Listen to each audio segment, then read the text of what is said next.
Tax clearance যেটা এটা সময় মতো করবেন, উন্নাসিকতা করবেন না, তাহলে যে কোনো সময় লাইবিলিটিস ক্রিয়েট হওয়াটা স্বাভাবিক, তার চেয়ে বড় কথা আপনার বিজনেস স্কোপটা নষ্ট হয়ে যেতে পারে।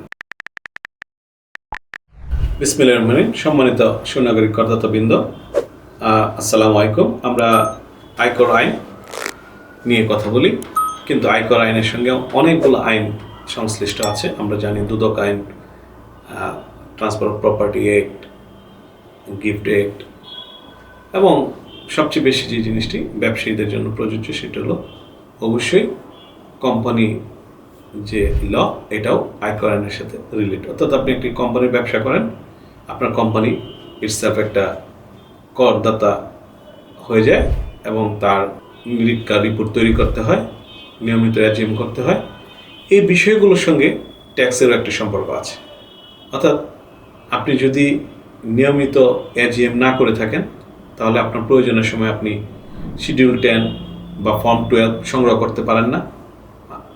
বিভিন্ন প্রতিষ্ঠান আপনার কাছে চায়, এক্সপোর্ট ইম্পোর্ট করার সময় লাগতে পারে, কোনো প্রতিষ্ঠানের সদস্যপদ নেওয়ার জন্য লাগতে পারে। বিশেষ করে ব্যাংকের সঙ্গে যারা নিত্য নৈমিত্তিক কাজ করে থাকেন, এলসি বা ঋণ গ্রহণ সংক্রান্ত, অবশ্যই তারা শিডিউল 10 এবং আপনার ফর্ম 12 চেয়ে থাকে। এটার সাথে আপনার অবশ্যই নিরীক্ষা রিপোর্টের একটা সম্পর্ক আছে, অর্থাৎ সঠিক সময় নিরীক্ষা রিপোর্ট করতে হয়। নিরীক্ষা রিপোর্ট সঠিক সময় আরেকটা কারণে করতে হয়, সেটা হলো আপনার আয়কর বিভাগে সঠিক সময় আপনার নথি জমা দিতে হয়। এবং আয়কর বিভাগে যদি আপনি সঠিক সময়ে নথি জমা না দেন, তাহলে আপনার খুব ইমিডিয়েট যখন প্রয়োজন হয়ে যায় একটা ট্যাক্স ক্লিয়ারেন্স সার্টিফিকেট, তখন আপনি প্রোভাইড করতে পারেন না।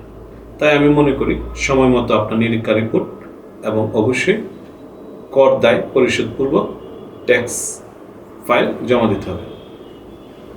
বিশেষ করে আমি অন্য একটি বক্তব্য এখানে দিতে চাই। পূর্বের বক্তব্য খুবই সাধারণ, এটা সবাই জানি আমরা। সেটা হলো অর্থ বিল 2026-এ একটি ব্যাপক সংশোধনী সরকার নিয়ে এসছে।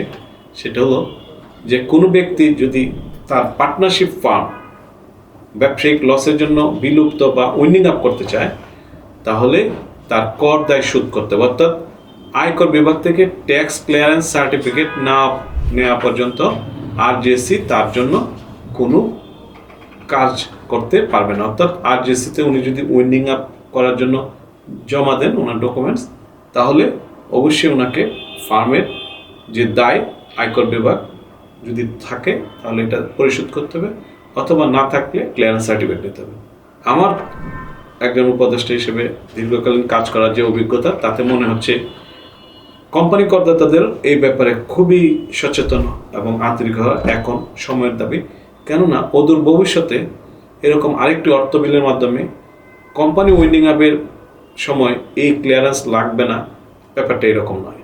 ইভেন এমন হতে পারে ভবিষ্যতে আরজেসির সঙ্গে এনবিআর এমন একটি টাই করতে পারে যে কেউ একটা নতুন কোম্পানির ডিরেক্টর হলো, সাথে সাথে ওখানে নোটিফিকেশন চলে যাবে এবং পেইড আপ ক্যাপিটালের বিষয়টাও আয়কর নথিতে প্রদর্শন করা আছে কিনা সেটাও চলে আসবে।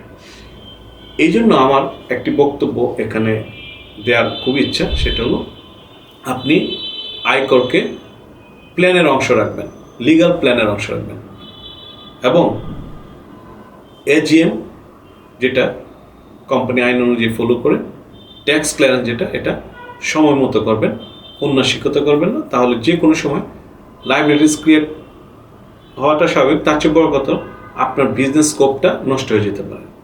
অনেক সময় অনেক বিজনেস স্কোপ আপনার জীবনে আসতে পারে। ধন্যবাদ সবাইকে। ল ম্যাটারের সঙ্গে থাকুন।